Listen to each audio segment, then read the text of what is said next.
안녕하세요 여러분. 세상 돌아보기입니다. 오늘은 23년 1월 25일이고 수요일이네요.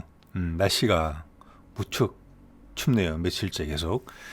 자, 오늘 올망졸망국지로 준비를 했는데 뭐 작년 말에 서울 시내에 이제 북한 무인기가 나타나가지고 이제 말썽이 소란이 한번 있었죠. 소란이. 그 과정에서 이제 고위 당국자들이 우왕좌왕하는 모습을 보이고 그랬죠. 그리고 이제 언론의 역할을 제대로 못한 부분도 많았어요, 사실은. 그래서 또 그런 무인기의 등장이 연초에 뭐 대통령실의 핵무장 발언까지 이어진 것으로 봐지거든요. 미국을 좀 벙찌게 한 부분도 있었잖아요. 뜬금없이 그런 이야기를 했으니까.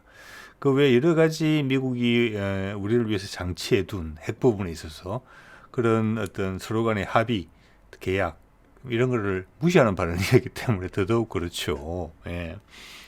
그래서 상당히 이제 현 집권층의 상층부가 많이 놀랬다.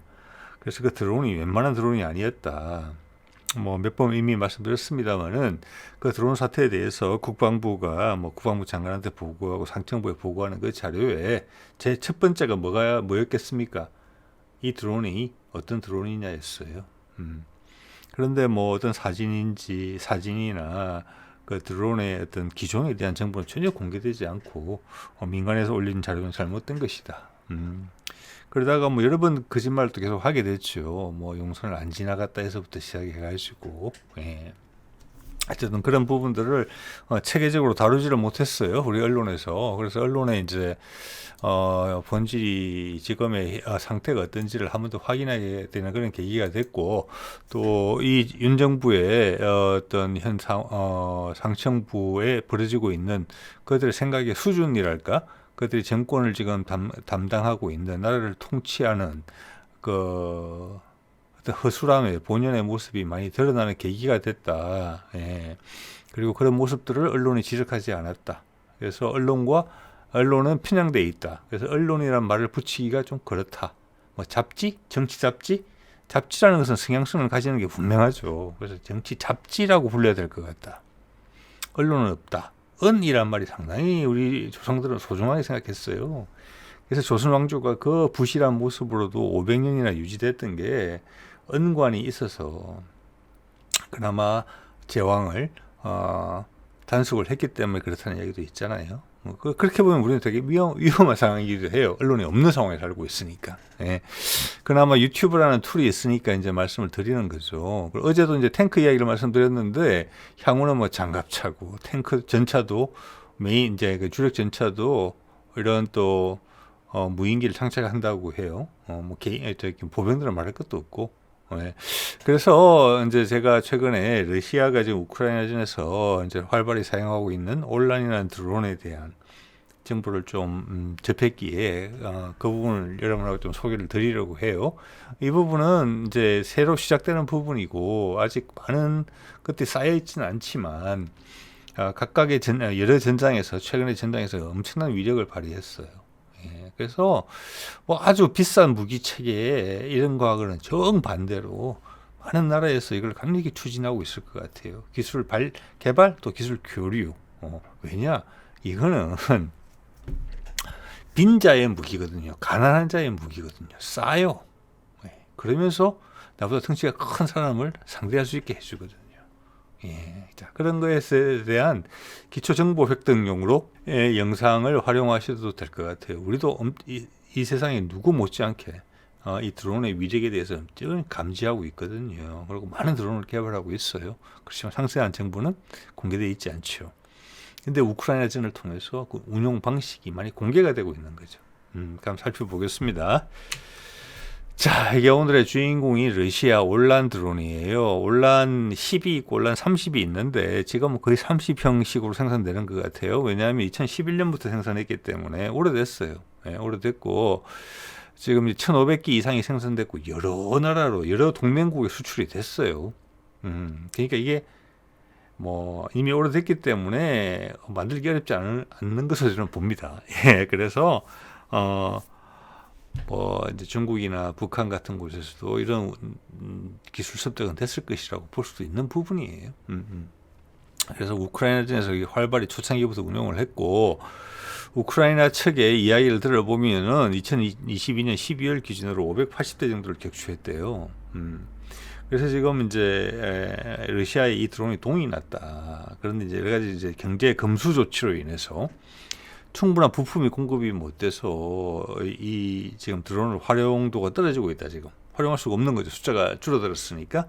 그래서 이제 이란한테 가가지고 이란 드론을 지금 사용하고 있는 뭐 그렇게 이야기가 이제 만들어지기도 해요. 그래서 눈에 지금 사진에 보시는 이 드론이에요. 그러니까 오래된 거예요. 10여 년 전부터 사용되던 거고 꾸준히 활발하게 개량해서 썼던 거고 가격도 저렴해요. 예. 자, 이거는 이동형 캐리어에 담겨서 그 졸업식 장난감, 우리 RC라고 그러죠. RC라고 해서 그 취미생활 하시는 분들 계세요. 비행기, 이렇게 졸업식 비행기에다가 엔진 만들어 달아서 이렇게 올리고 하는 거. 예. 그런 용어하고 비슷하다고 봅니다, 저는. 그 이동형 캐리어에 이렇게 담겨져 있고, 여기서 부품들이 가벼워요. 그래서 이렇게 조립해가지고 사용하게 되는 거예요. 예. 이거는 제가 이제 작년 DX 코리아에서 찍은 사진인데 이게 지금 마지막에 모습은 어떤지는 모르겠으나 뭐 거의 비슷한 크기의 모습으로 보여요. 즉 이 정도 됐다는 것은 이미 이제 이게 일반화된 형태라는 거예요. 이런 드론의 활용이라는 것이. 예. 그리고 이제 발사할 때는 이제 캐타풀트라고 확 잡아채는 거죠. 그러니까 우리도 알고 있는 그 항공모함에서 캐타풀트 같은 경우는 뭐 전기에 스팀으로 하거나 아니면 요즘은 전기를 통해서 전자기식으로 하거나 하는데 가장 원시적인 형태는 이런 거예요. 이것도 역시 조립식이에요. 비행기 조립해서 올린 다음에 뿅 발사하는 거예요. 시동 건 다음에. 이거 우리 많이 볼 수 있는 게 이제 태안반도 같은 데서 뭐 대공 사격 같은 거 할 때, 뭐 기관포라든지 대공 미사일 사격할 때 그 표적기로 사용되는 것들이 보통 이렇게 많이 되죠. 이렇게 프로펠러 기반의 것도 있고 또 이제 제트기 이렇게 뒤에 이제 터보 제트 엔진 기반인 것도 있고 하죠. 예, 그런 식으로 이제 발사하는 거예요. 그러니까 그냥 기본적으로 트럭에 하나 싣고 가면서 안에 있는 부품들 꺼내가지고 다 발사가 가능한 거예요. 뭐 2대나 뭐 3대, 4대까지 이제 조정을 하겠죠. 그리고 안에는 이제 조정실이 있어가지고 살펴보는 그런 병사들이 따로 있고. 예. 자, 이래갖고 시동을 건 다음에 이제 고무줄에서 우리 뭐 새총 발사하는 거 같다고 보시면 돼요. 원리는 우리도 새총도 이렇게 보면 게타풀트잖아요. 땅, 평. 예. 어릴 때 그걸로 뭐 나무, 그러니까 아카시아 나무 깎아서 새총 만들어서 애기 고무줄, 기저귀 고무줄, 노란 고무줄 그거 해서 뒤에 가죽 달아서 요만한 돌멩이 넣어서 참새 좀 잡아보신 분들 계실 거예요. 저도 어릴 때 그러고 많이 놀았습니다. 네. 이렇게 이륙을 하죠. 하고 이건 이제 위키피디아에 나온 이제 일반적인 성능에 대한 내용인데 여기 보면 이제 눈이 가는 것이 페일로드, 즉 뭐 임무 장비를 얼마나 실을 수 있느냐, 6kg까지 실는다고 일단은 돼 있어요. 어떤 데 보면 8파운드 이렇게 이야기도 있는데 일단 여기 6kg이라고 돼 있어요. 그리고 최대 이륙 중량이 15kg이에요. 네. 자, 그러면 이제 비행기의 무게가 거꾸로 역산이 돼요. 이제 드론의 무게가 9kg이에요. 엄청 가벼운 거죠. 예. 자, 발사 방식은 아까 말씀드린 대로 캐타풀트 방식이고 착륙할 때는 낙하산을 펼쳐서 떨어집니다. 예, 이런 거고. 자, 이제 성능이라는 부분을 보면은 최고 속도가 150km. 제 영상을 보신 분들은 지금 느끼실 거예요. 이런 뭐 드론들이 속도가 100에서 보통 200 안짝이라는 게. 그리고 전투 행동 반경, 컴뱃 레인지라고 되어 있는 게 110km. 그리고 가장 그냥 멀리 간다고 했을 때 일방통행으로 뭐 왔다 갔다 안 하고 전투 기동하지 않고 뭐 여기서는 전투 기동이라는 게 별 의미는 없겠지만 그냥 한 방향으로 계속 간다면 600km까지 날아갈 수 있다. 이렇게 돼 있거든요. 그 16시간 비행할 수 있고 그런 경우에는 예. 자, 이렇게 되면은 지난번에 서울에 나타났던 서울 상공에 나타났던 용산까지 지나갔다고 정부가 인정한 그 드론은 사실은 직선거리로 따지면은 한강 하구에서 용산까지 한 4-50km밖에 안 돼요. 예. 그러면 왕복으로 100km밖에 안 되는 거리거든요. 100km면 충분한 거리예요. 예. 이 드론만 사용하더라도 서울 상공에 나타난 그 드론의 행동을 똑같이 복제할 수 있어요. 자, 최대 작전 고도는 5km 정도다. 자, 이런 거고요. 자, 그럼 이거 뭘 동력으로 삼느냐 보니까 일기통 피스톤 엔진이에요. 일기통 피스톤 엔진. 뭐 제가 자료들을 봤을 때는 그렇게 나와 있고 마력 수는 1마력이 채 안 돼요. 예, 이걸로 지금 몇백 킬로 날아간다는 거예요. 지금 600킬로까지 날아간다는 거죠. 일기통이고. 예. 이거 옛날에 뭐 도대체 이 엔진 어디서 오는 엔진인지는 모르겠지만 다시 옛날 엔진의 어떤 보면은 복고풍이랄까? 우리 지금 뭐 오토바이 엔진이나 뭐 자동차 엔진은 당연히 전부 다 순행식이지만 오토바이 엔진도 이제는 공랭식이 거의 없거든요. 뭐 이렇게 감성을 위주로 타는 엔진 빼고는 그렇지만 마력도 엄청나죠. 그런 거는 이거 0.97마력 이런 엔진을 어디서 구할 수 있을까? 이런 거는 제가 봐서는 그 모형 비행기용 엔진이라고 보는 게 맞을 것 같아요. 이거는 이거는 어떤 사람이 타는 그런 용의 엔진은 아니에요. 자, 그런 엔진이라고 보고 뭐 내구성 이런 게 필요 없는 엔진이라고 볼 수 있겠죠. 예. 자, 그래서 여기서 이제 중요한 게 뭐냐면 보시다시피 무게가 한 9kg 정도밖에 안 되고 크기는 뭐 보셔서 아시겠지만 뭐 가장 긴 쪽이 2m도 안 되는 길이에요. 날개 폭이 2m도 안 되고 뭐 길이는 1몇 m밖에 안 되는 크기로 보여요.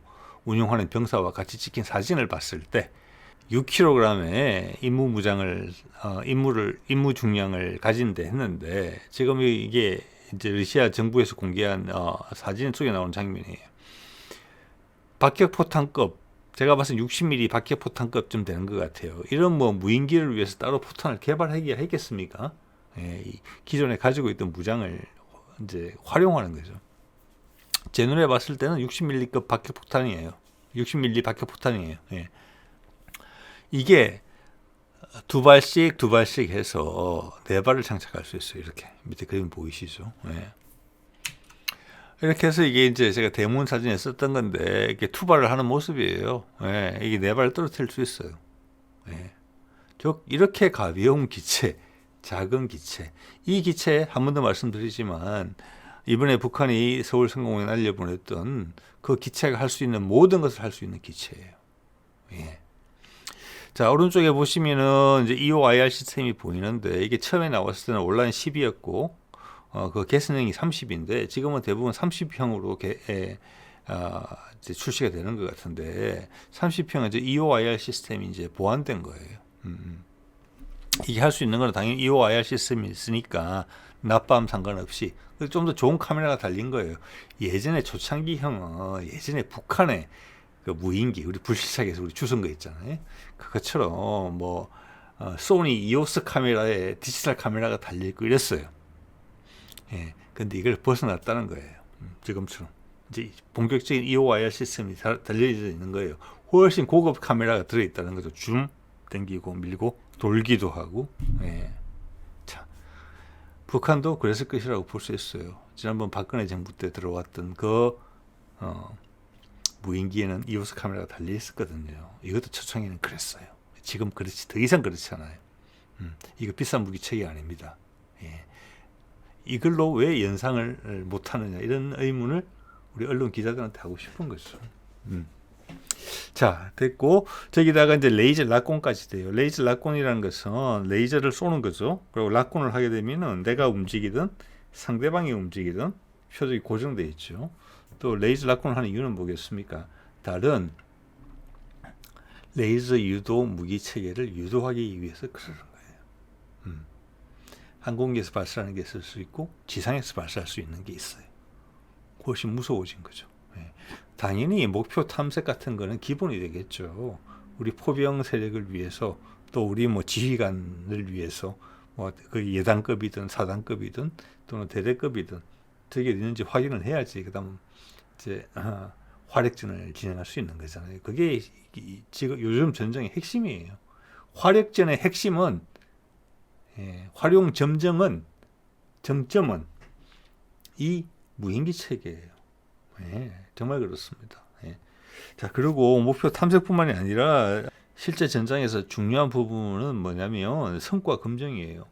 과연 내가 이제 활액 유도를 했는데 그 활액을 맞고 상대방이 피해를 입었느냐 안 입었느냐, 그것이 우리가 다음 작전을 어떻게 수행할지 큰 영향을 미치는 것이거든요. 성과 검증이라는 부분도 엄청나게 커요. 예, 정밀 유도라는 부분을 말씀을 드렸고, 예. 그래서 지금 전장이 완전히 달라지고 있는 겁니다. 예. 더 이상 뭐 정찰 부대, 정찰병, 뭐 항공 정찰을 갔는데 뭐 기상이 안 좋아서 그걸 못 봤다, 이런 게 더 이상 허용이 안 되는 그런 전장에 살고 있는 겁니다. 우리가 적을 살펴볼 때도 그렇고 적이 우리를 살펴보면도 그래요. 예. 적의 정밀 타격 무기의 사정거리 안에 들어있는 거리는 다 그렇습니다. 즉 그거는 우리 서울시내 다 포함된다는 이야기예요. 예. 자, 그러면 이제 경쟁이 있어요. 지금 뭐 우리도 확실히 이제 간파하고 있겠죠. 자, 상대방의 위치를 정확하게 파악했어요. 레이저 유도까지 가능해요. 레이저 유도까지. 자, 포탄이 근처에 날라오면 내 레이저 광선을 쫓아가게 돼 있다.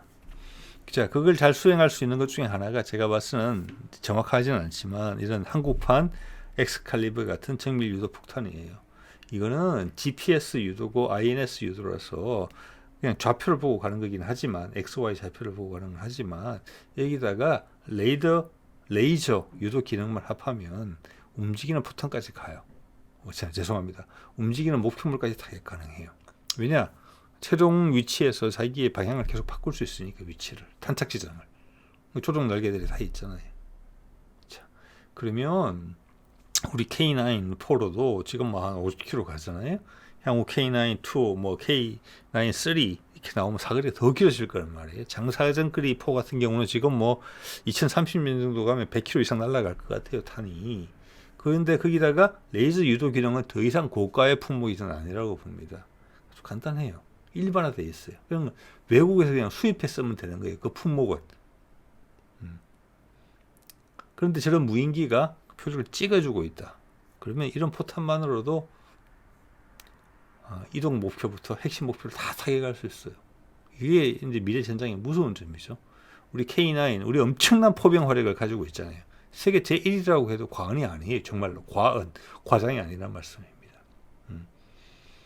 그게 이 무인기 위력을 알고 있는데 활용하지 않을 리가 있겠습니까? 표적 획득, 성과 부문까지 포병만으로 다 끝낼 수도 있어요. 우리 정도 수준이면. 상대방은 숫자도 안 되고 사거리도 안 돼요. 주변국 다 포함해서 하는 이야기입니다. 네. 자, 그렇게 되면 이런 K9의 무기체계하고 또 천무의 무기체계가 경쟁할 수도 있어요. 자, K9의 사거리가 길어지면은 천무의 사거리랑 자꾸 이렇게 중복이 되거든요. 네. 그리고 좀 전 같은 상황에서는 정밀도까지도 천무랑 비슷해질 수가 있어요. 그래서 제가 올망졸망 73편에서 터키에 제가 다연장 무기체계를 소개한 바가 있어요. 여기에 사거리 한 70, 80, 우리의 그 주력 무기죠. 정밀 유도 탄, 유도 로켓탄.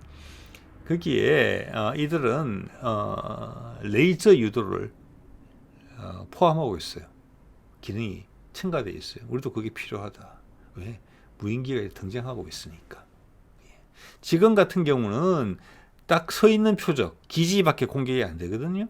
그런데 레이저 유도가 들어가고 거기에 덧붙여서 무인기가 되게 되면은, 레이저 낙곤을 하게 되면은 움직이는 물체까지 타격이 가능해요. 많이 달라지죠. 자, 이렇게 되면은 지금 이제 K9 포병 세력하고 천무 세력이 접점이 생겨요. 지금 뭐랄까 좀 교차점이 생겨요. 교집합이. 자, 그러면 그때 되면은 가격이나 뭐 역할 확장성 이런 걸 감안해서 역할 분리가 좀 일어나지 않을까, 미래에서 이런 생각도 해볼 수 있어요. 예. 자, 그리고 다시 이제 온라인 드론으로 돌아와 보면은 이것을 어떻게 회수하는지에 대해서 아마 궁금해하시는 분들이 좀 있을 것 같아요. 근데 온라인 드론 같은 경우 이런 방법을 쓰고 있어요. 날개가 위에서 이제 돌아왔을 때는 낙하산이 위에서 펼쳐져요. 낙하산이 펼쳐지고 밑에 이제 비행기의 배 쪽에서는 이렇게 풍선이 부풀어 올라 있어요. 부풀어 올라요. 그래서 완충 작용을 하는 거죠.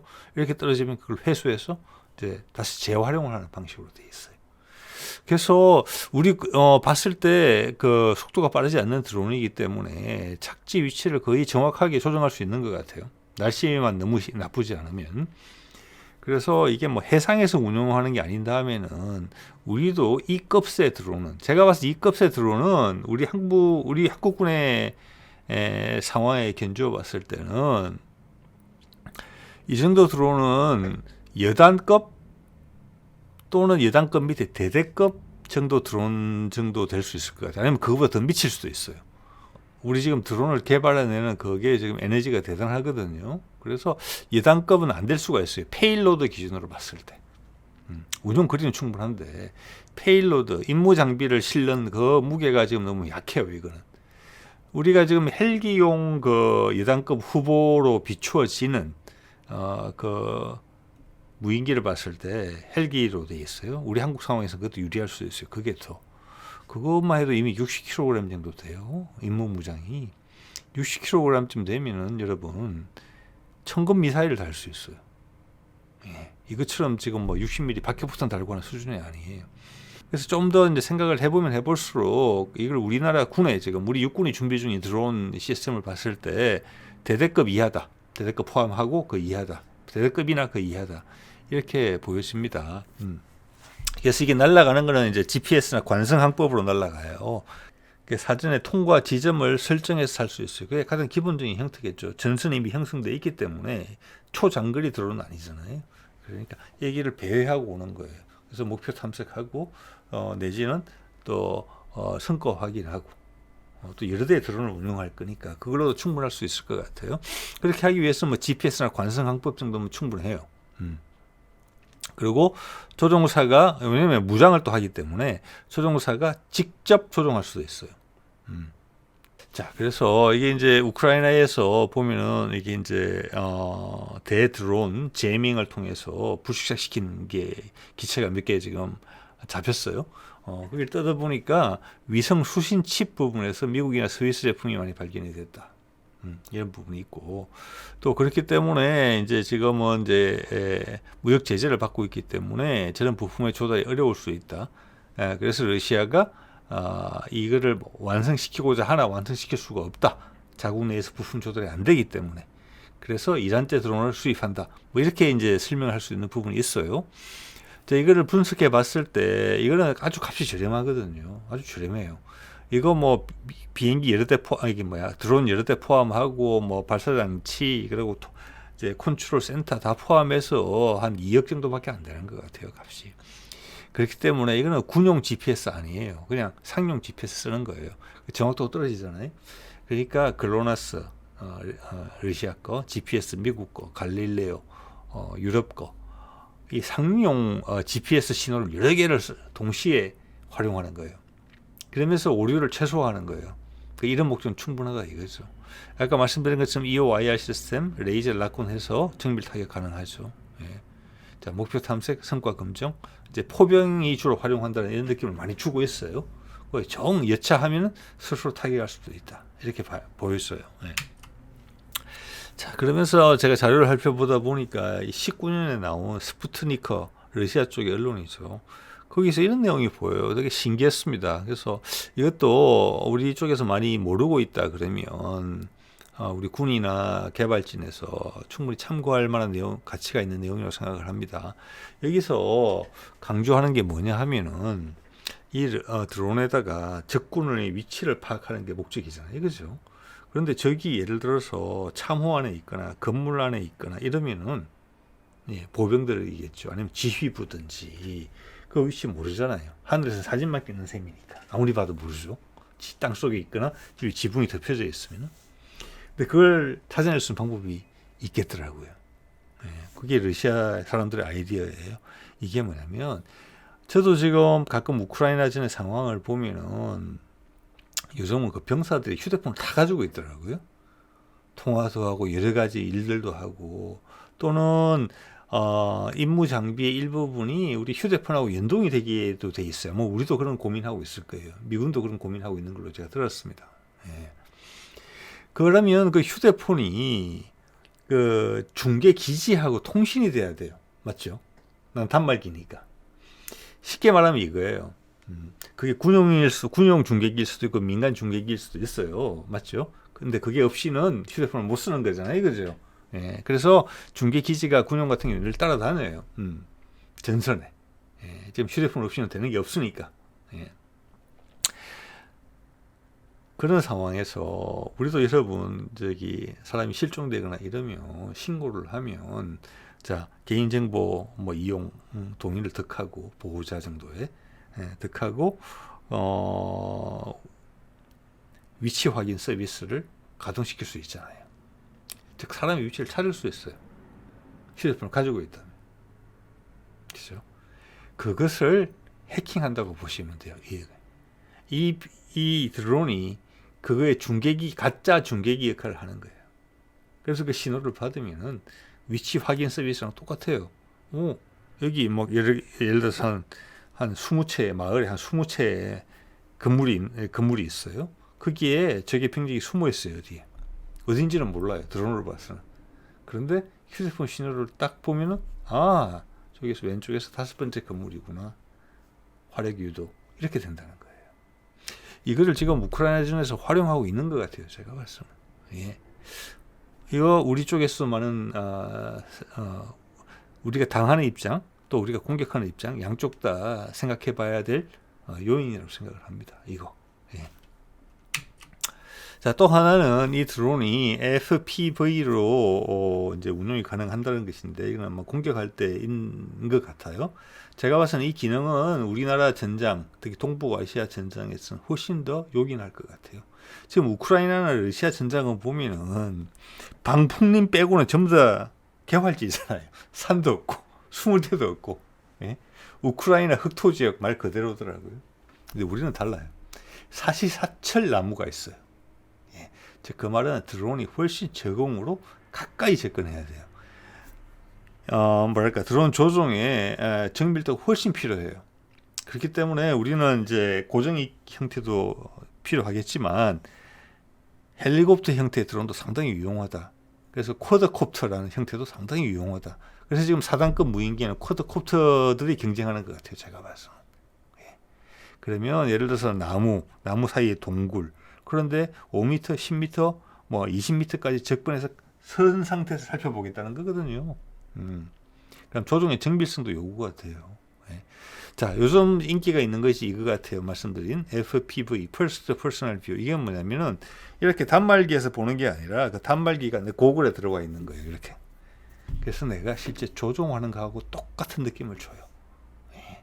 자, 그러기 위해서는 이 드론의 렌즈들이 사람의 시야를 쫓아갈 수 있을 만큼 사람의 시야를 똑같이 구현을 해줘야 되거든요. 사람 고개 돌리고 유심히 보고 다시 넓게 보고 좁게 보고 하는 것들을 따라가 줘야 돼요. 그러면 렌즈 한 개 갖고는 안 돼요. 사람 눈을 따라올 수 없기 때문에 몇 개의 렌즈가 동원이 돼야 되죠. 이런 게 일반화 될 것 같아요. 일단 대량 생산되기 시작하면 간단할 거예요. 공격할 때 특히 유용하겠죠. 한국적인 지형, 사시사철 나무가 많죠. 지형이 완전히 3차원적이죠. 우크라이나 전쟁은 2차원밖에 안 되잖아요. 그래서 이런 부분 충분히 고려해야 될 부분이다. 이런 생각이 이제 들고요. 정치적인 부분을 보면은 오늘도 이제 쭉 설명을 드렸습니다만은 일단 첫 번째가 이종섭 국방장관인데 용산 지역까지 절대 온 거 아니라고 몇 번에 걸쳐서 국회에 나와서 국회는 국민이죠. 국민한테 거짓말을 했지요. 예. 나중에 아니라고 며칠 있다가 자백했잖아요. 본인이 이야기한 건 아니지만 다른 사람이. 근데 이게 국가 수장의 신상의 위험까지 충분히 문제가 생길 수 있는 사안이었기 때문에 저는 이 사람의 경질 이야기가 나오지 않는 것이 저는 신기할 따름입니다. 예. 경질하지 않았다는 것은 뭐냐? 나는 참말로 사실은 이야기했는데 국민한테는 거짓말을 했지만 위에서 그것을 말대로 대응하지 못했다 이렇게밖에 해석이 안 돼요. 그러면 더 꼬이는 거죠. 그런 어중간한 상태를 보여주고 있는 거다. 예. 사임해야 하고 해임해야 하는 것이 당연하고 그렇지 않다 그러면은 그 윗선이 더 문제가 있는 거다. 적절히 대응을 못했다. 이종섭 장관은 애써 거짓말을 하고 있다. 그렇지만 국민한테 거짓말을 했죠. 용납 안 되는 거죠. 그 사실 자체가. 네.